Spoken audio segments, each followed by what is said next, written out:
इसलिए इस तरह की बात होगी।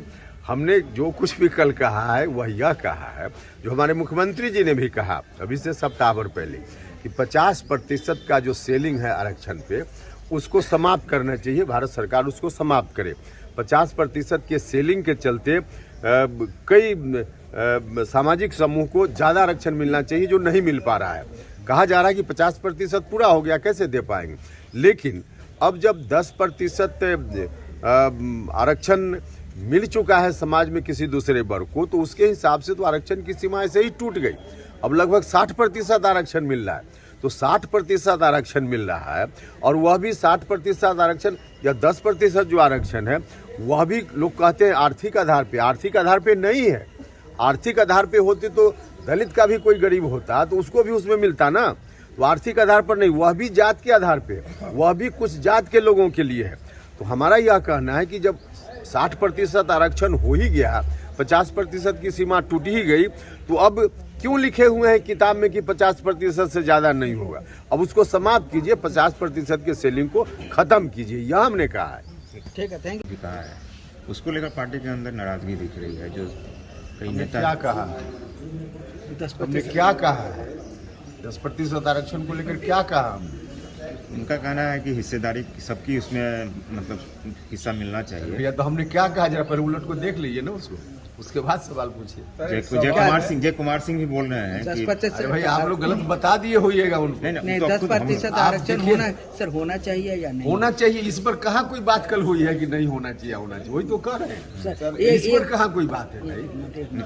सर, एक आप लोग गलत व्याख्या। नहीं, उनका कहना है कि 10% आरक्षण को लेकर आपने जो कहा है कि उसमें अन्य जो वर्ग हैं उनको भी भागीदारी। बिल्कुल ऐसा नहीं कहा, ये तो हम कह रहे हैं कि आपको मालूम नहीं है कि हमने क्या कहा। एक चीज और, तो फिर कैसे सवाल पूछिएगा? ये बैठक हो रही थी तो मुख्यमंत्री भैया खुद क्या, हम जो बोले हैं कल की बात है, आप रिकॉर्ड उठा कर देख लीजिए। क्या लगता है 10% आरक्षण के होने न होने के बारे में हमने कुछ कहा ही नहीं है।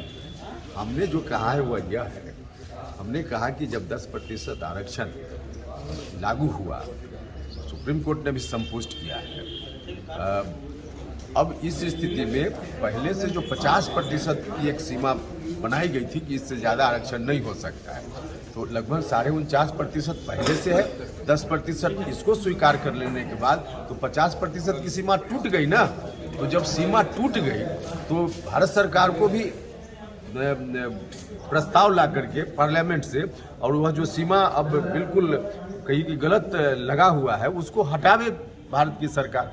हमने यह कहा है, उसमें कहाँ से कोई 10% को मिले न मिले, यह तो कोई बात ही नहीं हुई है। इसलिए हमने कहा कि क्या कहा पहले उसको बताइए। सर, एक सवाल है, मुख्यमंत्री जी को आपने सुझाव दिया कि मुख्यमंत्री जी जो हैं वो एक लोगों की अगर सुने, अगर किसी को शिकायत करने वाला व्यक्ति अगर वो साथी में बैठा हुआ है तो नहीं कर सकता है, तो क्या सुझाव दिया था और मुख्यमंत्री ने क्या? देखिए, सुझाव तो सब लोगों के सामने सार्वजनिक रूप से हमने दिया था, और आम नेता कार्यकर्ताओं की जो भावना है उसके अनुकूल हमने उनसे आग्रह किया है। और आग्रह यही है कि जो मिलने का काम पहले पार्टी के साथियों से करते थे, अभी भी कुछ दिन पहले उन्होंने किया कोरोना के बाद 1-2 बार, लेकिन उस सिलसिला को और तेज़ करना चाहिए, ज़्यादा समय देना चाहिए इस काम के लिए। साथ ही जब भी मुलाकात इस तरह की मुख्यमंत्री जी करते हैं तो उसमें खुद अकेले रहें, वहाँ आसपास किसी भी नेता को, हमने तो कल यह कहा कि उपेंद्र कुशवाहा को ही मत बैठाइए, किसी को मत बैठाइए, क्योंकि लोग डायरेक्ट मिलकर कुछ बात अकेले में उनसे कहना चाहते हैं, और कोई भी व्यक्ति अगल बगल बैठा रहेगा तो कहने में लोगों को स्वाभाविक रूप से थोड़ी परेशानी होती है। तो अब नतीजा उसका होता है कि सही बात मुख्यमंत्री जी तक नहीं पहुंच पाएगी, इसलिए हमने ऐसा।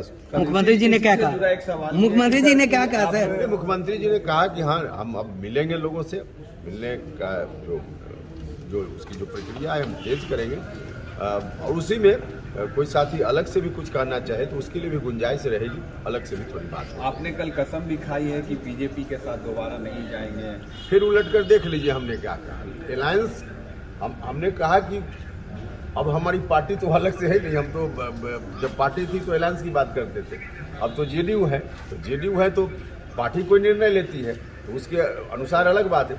लेकिन व्यक्तिगत रूप से हमने अपने बारे में कहा है कि उपेंद्र कुशवाहा मने मौत स्वीकार कर सकता है, लेकिन भारतीय जनता पार्टी का सदस्य बनना इस जन्म में नहीं स्वीकार कर सकते। यानी कि आप इस जन्म में नहीं बीजेपी में जा नीतीश सकते हैं। कुमार के साथ रहेंगे। हाँ भैया, अब इसको आप लोग क्यों अब कितनी बार कहने की क्या जरूरत पड़ी, असल बात ये है। कहने की जरूरत पड़ी कि मीडिया में आप लोग चला रहे थे कि उपेंद्र कुशवाहा भाजपा की ओर आप ही लोग चला रहे थे। अच्छा। तो आप लोग कंफ्यूजन जनता में पैदा करते हैं, तो हम लोग को बोलना पड़ता है मजबूरी में। नीतीश जी अगर जाएंगे तो आप जाएंगे, नीतीश जी अगर बीजेपी की तरफ झुकाव करते हैं तब तो आप जाएंगे। नीतीश जी बीजेपी की तरफ झुकाव करने वाले हैं, आप लोग क्यों फिर ये गलत अच्छा, एक बात, सवाल है सर, गलतफहमी पैदा मान करने का भविष्य में अगर कर दें, अरे क्यों नहीं, इस तरह का बिल्कुल गलतफहमी पैदा करने वाला सवाल है। केंद्रीय मंत्री है गिरिराज सिंह, उन्होंने कहा है कि पॉपुलेशन कंट्रोल बिल का जो लोग वायलेट कर रहे हैं उनका वोटिंग राइट्स छीन लेना चाहिए। छीन ले भैया, उनके हाथ में पार्लियामेंट है ना, अभी बहुमत है ना, छीन ले। हिम्मत है तो दिखा दे, फालतू बात कर, हिम्मत है तो दिखावे ना। बिल्ली की तरह बात करेंगे, हिम्मत है तो दिखावे, छीन करके कि किसका छीनते हैं, दिखावे। आप लोग इसके बोल किसको समर्थन रहे में हैं? हैं या विरोध में, अगर केंद्र किसको? सरकार इस बिल को लाती है? अरे केंद्र सरकार को किसी का वोटिंग राइट इन्होंने दिया है कि छीन लेंगे? वोटिंग राइट बाबा साहब अम्बेडकर ने दिया है, हमारे संविधान ने दिया है, भारत की जनता ने दिया है, इन्होंने दिया है कि छीन लेंगे और रख लेंगे। बोल ही रहे, फालतू बोल रहे हैं लोग। बीजेपी कह रही है कि शराबबंदी को लेकर एक बार फिर से उनको सोच विचार करना चाहिए मुख्यमंत्री को, क्योंकि हाय तौबा मचा हुआ है। नहीं देखिए, बिल्कुल नहीं। गांव में सब लोग इसके समर्थन में है, सब लोग चाहते हैं कि बेहतर तरीके से शराबबंदी कानून लागू हो। शराबबंदी के निर्णय को सब लोग सराह रहे हैं। हाँ, कहीं कहीं कार्यान्वयन के स्तर पे नीचे कुछ अधिकारियों के चलते गड़बड़ी होती है, तो लोगों की यह इच्छा है कि कार्यान्वयन के स्तर पे जो गड़बड़ी है उसको भी ठीक किया जाए। Thank you. और फिर धर्मपत्नी इनकी प्रथम महिला शिक्षिका के रूप में जानी जाती हैं, सावित्रीबाई फुले, और वहाँ से फिर महिला शिक्षा की शुरुआत हुई। उसके पहले कोई महिला को हमारे घर में पढ़ने की इजाज़त थी ही नहीं। बाकी और भी सामाजिक परिवर्तन के दिशा में बहुत सारे काम इन्होंने किया। आज भी इनका बहुत सारा जो सपना था अधूरा है। हम सब लोग आज किसी भी रूप में उन्हीं के सपना को पूरा करने की दिशा में बढ़ रहे हैं। बिहार में नीतीश कुमार जी के नेतृत्व में और देश भर में यह काम चलते रहता है। तो सामाजिक न्याय का जो सपना इनका आज भी अधूरा है, उसको पूरा करने का आज हम सब लोग फिर से इस पुण्यतिथि के अवसर पे उस संकल्प को दोहराते हैं और इसी रूप में आज इनको हम सब लोग याद करते हैं। इसके अतिरिक्त अभी से 2-3 दिन पहले एक और दुखद घटना हुई। महात्मा फुले समता परिषद, जो इनके नाम से संगठन हम सब लोग चलाते हैं, सामाजिक न्याय का काम करने वाला संगठन है। इस संगठन के वर्तमान में तो सुभाष कुशवाहा जी अध्यक्ष हैं बिहार के, लेकिन उसके पहले अध्यक्ष हुआ करते थे इनसे पहले डॉक्टर सत्यानंद प्रसाद दांगी जी। डॉक्टर सत्यानंद प्रसाद दांगी जी भी हम लोगों के साथ लंबे दिनों तक संघर्ष के साथी रहे, हर तरह से लगे रहे। बाद के दिनों में लगभग 2 साल पहले उनकी तबीयत बिगड़ गई, किडनी उनका धीरे धीरे फेल कर गया, खराब हो गया, तो डायलिसिस पर चल रहे थे। अभी सप्ताह 10 दिन पहले हॉस्पिटल में भर्ती हुए, लेकिन फिर हमारे बीच नहीं रह पाए। 2 दिन पहले हम सब लोगों को छोड़कर सत्यानंद दांगी जी चले गए। तो हम उनके प्रति भी श्रद्धांजलि अर्पित करते हैं और उनके प्रति श्रद्धांजलि अर्पित करने के लिए आप सब लोगों से आग्रह है कि हम लोग थोड़ी देर के लिए सब लोग मौन होकर श्रद्धांजलि अर्पित करें।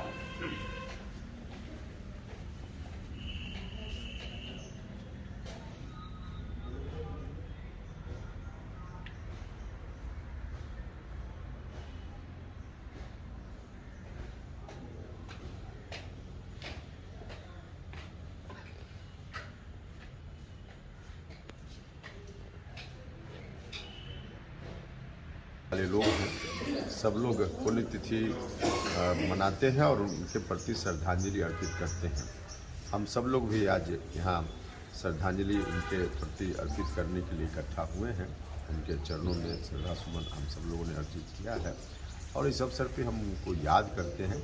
सामाजिक न्याय की जो धारा है उसको और मजबूती करने की दिशा में हम लोगों को ताकत मिलती है। इससे इस रूप में हम सब लोग इनको याद कुर्नी आज जा रहे हैं, घूमने जा रहे हैं, क्या स्थिति बन रही है? तो चुनाव चल रहा है। हम तो पहले भी वहाँ गए हैं, 2 दिन तक रहे हैं। बीच में पार्टी की एक्टिविटी पटना में थी इसलिए नहीं जा पाए। आज से फिर जा रहे हैं और वहाँ हम सब लोग मिलकर लगे हुए हैं। और जो समीकरण है हमारा वोट का, उसके हिसाब से बहुत ही अच्छी स्थिति है। भारी मतों के अंतर से हमारा उम्मीदवार वहाँ से चुनाव जीतेगा। एक चीज़ है सर, 10%